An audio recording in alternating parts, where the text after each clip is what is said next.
Hey, what's up guys? Aidan Miller here. I want to have a conversation with you for the next 2 days about two of the biggest misconceptions that I believe people have about this whole God thing. And today we're going to talk about the idea of heaven and of hell. And I've only been a Christian around 5 years now, and when I was first giving my life to Christ, I struggled with believing that a loving God could send His children into eternal condemnation.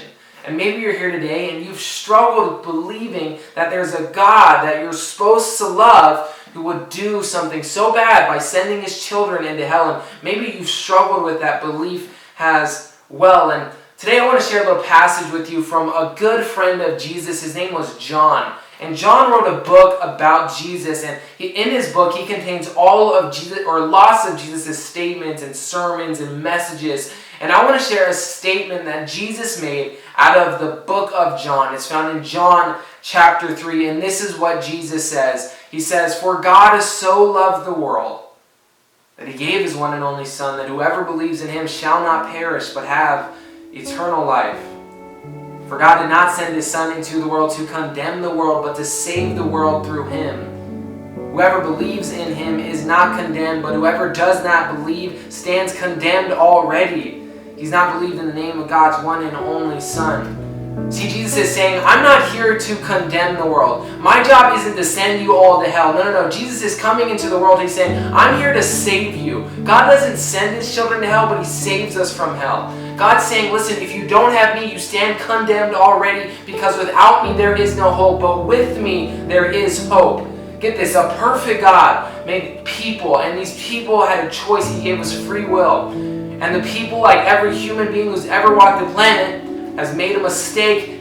We become imperfect. We are all imperfect. And in order for a perfect God to have a relationship with imperfect people, there needs to be a sacrifice. So that's exactly what God did. He left heaven and became human in Jesus Christ, and Jesus Christ died on a cross, and 3 days later He rose from the dead and He sacrificed His life for us. And what did that do? It bridged the way for imperfect people to have a relationship with a perfect God. See, God doesn't send His children to hell, but He is desperately trying to save them. God doesn't want you to be condemned, but what imperfectness leads to is eternal condemnation. Hell is simply the absence of God. God doesn't want that for any of His children, and today He's extending His hand to you. He wants you to have a relationship with Him. He wants you to allow Him to love on you. He wants you to give your life over to Him so that He can give you hope. And the question I have for you today is, do you have Jesus? See, what this book teaches is actually pretty simple. It says if you just confess with your mouth and believe in your heart that Jesus is Lord, you will be saved.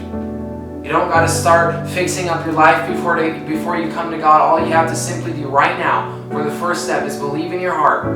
Actions will flow through that later, but right now, just believe in your heart and confess with your mouth that Jesus is Lord. You will be saved. God does not want to send His children to hell. No. God wants to save them from eternal condemnation.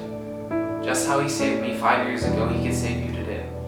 God bless you. Come in tomorrow and watch this video. But until then, I encourage you to read John 3:16 to realize the heart of God. God bless, and we'll see you sometime soon.